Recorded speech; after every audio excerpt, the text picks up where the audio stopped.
A month ago, the 49ers coaching staff gave DeForest Buckner the Bill Walsh Award, which goes to the team's best player. 2018, they gave it to George Kittle. 2019, they gave it to DeForest Buckner. A month after giving him that award, they traded him to the Indianapolis Colts. They didn't trade him because they don't think he's good. Clearly, they think he's the best player on the team. And it's strange to trade the best player on his team when he's 25 years old and just approaching the best years of his career. But clearly the Niners traded him because they felt with the money they would have to give DeForest Buckner, they could get more value with a poo-poo platter of players. And maybe that equation will end up being correct, and maybe they'll end up being wrong. But what I want to focus on here for you guys is Buckner. I want to show you exactly what the 49ers are losing and the impact that he made on the team last year. I'm just going to show you a few clips, 5 clips. This is the first clip. This is from the Super Bowl. This was fourth quarter, 13:33 left. It's 1st and 10. This is what happens when an offense doesn't double team DeForest Buckner, when they don't slide their protection, when they don't do anything fancy and just play the 49ers defensive line straight up. Here's Buckner right here. He's going to be going against Laurent Duvernay-Tardif, who's a good guard. One-on-one. This is why Buckner is going to be making $21 million a year for the Indianapolis Colts.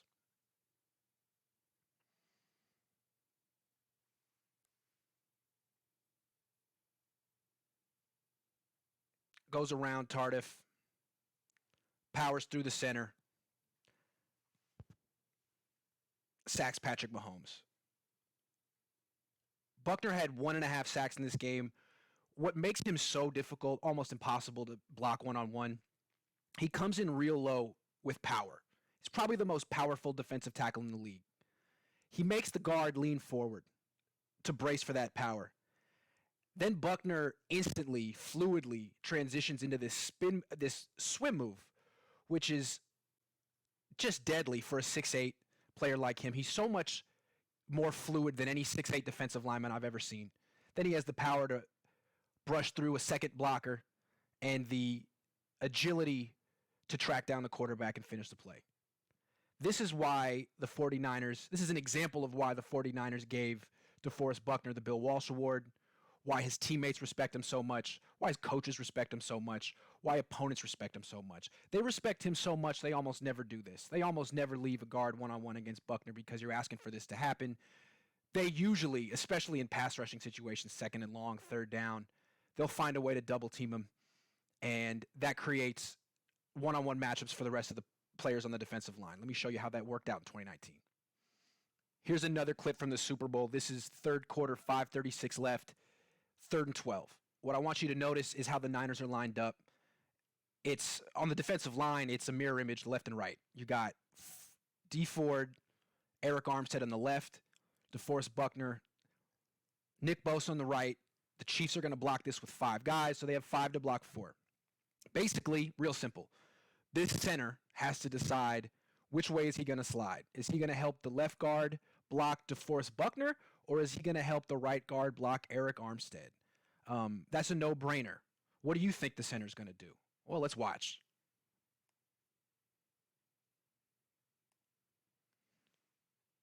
I mean, it's not even a decision. Every center in the league would do what this center's doing. You slide to Buckner. Then you got the right guard over here just in case Buckner beats 2 of them. And what does that create? One-on-one for Armstead. One-on-one for Ford. Armstead beats the right tackle, Mitchell Schwartz, gets some pressure, forces a bad throw, which gets intercepted. So Fred Warner makes the play. Eric Armstead created the pressure that led to the play. But the mere presence, in basketball they call it gravity, the gravity that DeForest Buckner possesses made this play happen. Center slides to him. So does the right guard. He's looking at Armstead, but he's right here in case Buckner wins. Armstead's one-on-one. This is a matchup. He did fairly well against one-on-ones last year, which is why he led the team in sacks. Interception.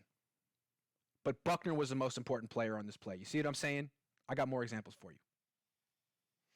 This time we got the NFC Championship game. This is 3:01 left in the 4th quarter, and it's 2nd and 6. The Packers are down. They're in hurry-up mode trying to get back in the game. It was not that It was a closer game than you remember, probably. Anyway, they're hurrying up. The Niners are in full pass rush mode, and just like the last clip I showed you, it's a mirror image left and right. D Ford on the left, Eric Armstead on the left between the tackle and the guard, Buckner on the right between the tackle and the guard, and Nick Bosa out right, out wide on the right. So what are the Packers going to do? What's the center going to do? What do you think he's going to do? He's not crazy. He's not crazy. He goes right to Buckner. And watch this. Buckner gets the double team just because he's the best player on the team. Bosa gets singled up. Armstead gets singled up. Ford gets singled up. These are all very good players, Pro Bowl caliber players, who are being blocked one-on-one because of Buckner. Buckner makes Bosa's job easier, Armstead's job easier, Ford's job easier. So whoever ends up sacking Aaron Rodgers on this play, Buckner made it possible. These guys are good too. They had to win their one-on-one matchups, and I'm not sure the Niners have anyone else who can consistently win one-on-ones to replace Buckner. But Armstead did his job, but Buckner made his job doable. See what I'm saying? Bosa has a one-on-one. He has an advantage. Armstead has a one-on-one. He wins. I don't know what Ford's doing over here. He's got one leg. Armstead gets the sack. There's a fumble. Packers recover. So next year, when Buckner's not on the team, and it's Eric Armstead and Solomon Thomas, center's going over here, right? Going right here. Armstead's getting doubled. He's not going to get the sack. And then you got Solomon Thomas single blocked by a guard. Thomas is going to win that matchup consistently or ever. So now they don't have to worry about. Before, what the Niners had that was so great is you had Buckner taking a double team and three guys who can beat one-on-one matchups. Next year, they'll have Armstead taking a double team, two guys who can win one-on-one matchups, and one guy who can't. Or Bosa getting double teamed and Armstead getting single teamed. Someone else's production is going to go way down next year, either Bosa or Armstead. I got more clips for you. So I just showed you how offenses reflexively, routinely slide to Buckner on passing plays.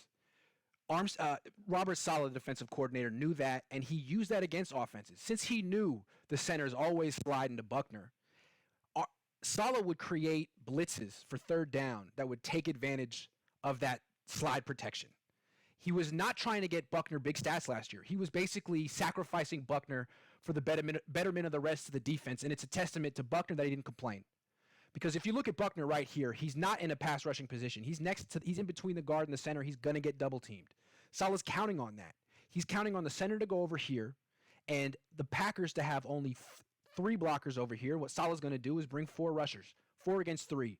And he can write it up on the chalkboard and explain it to his players and say, this is 100% going to work because I know with 100% certainty the center's going to slide to DeForest Buckner. That's a powerful message to send to your players, and it's almost like a cheat code. You know this blitz is going to work. There's no chance 63 goes to the right when DeForest Buckner's over here. Now, if it was Eric Armstead, who knows? But he slides to the left. Now you got 1, 2, 3, 4 against 3, and it's total chaos. K'Wan Williams comes in untouched, strips the ball from Aaron Rodgers. Packers will recover. But this was all created by the threat of DeForest Buckner. This double team here. Now you got 4 on 3. 1, 2, 3, 4. And Armstead's one of the 4. So next year, it'll be Armstead over here, which means A, his numbers are going down, and B, the center might not slide that way because the left guard might be able to block him one-on-one if it's a good left guard. That way, now you're not going to be able to get this 4-on-3 blitz, which was probably Saleh's secret weapon, favorite weapon, most potent pressure, most potent thing in his playbook last year, this sacrificing Buckner for the betterment of everyone else. I got one more. Just one more example of how Saleh used Buckner as a decoy the entire year. Here he is again, week 5, as a nose tackle on 3rd and long. This is not where you put the guy you want to sack the quarterback. This is the decoy. You're hoping the center goes over here, so once again, you can bring 1, 2, 3, and a nickel back against 2 offensive linemen and a running back. And Saleh's on the sideline knowing this is going to work before it even happens. Buckner gets the double team. 3-on-4. Here comes K'Wan Williams. Quan Alexander beats the running back, and you get two guys taking down the quarterback. This is not going to be in the 49ers playbook next year. Well, it's going to be on Armstead to make it work. Can Armstead get the center to slide to the left? Maybe. But teams just don't fear Armstead the way they fear Buckner.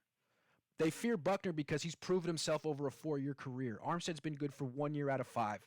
He'll have to my guess is he won't command the respect right away that Buckner commanded the last few years. Armstead's going to have to earn it now that he's a full-time defensive tackle. If he beats that single block, then he'll get the double team, but he's not going to get it right away. He's going to have to earn it. The Niners defense is going to look much different next year. And even though Buckner only had 6.5 sacks last year, he was directly responsible for so many of the 49ers sacks. And it's going to be interesting to see how they make up for the loss of their most impactful player.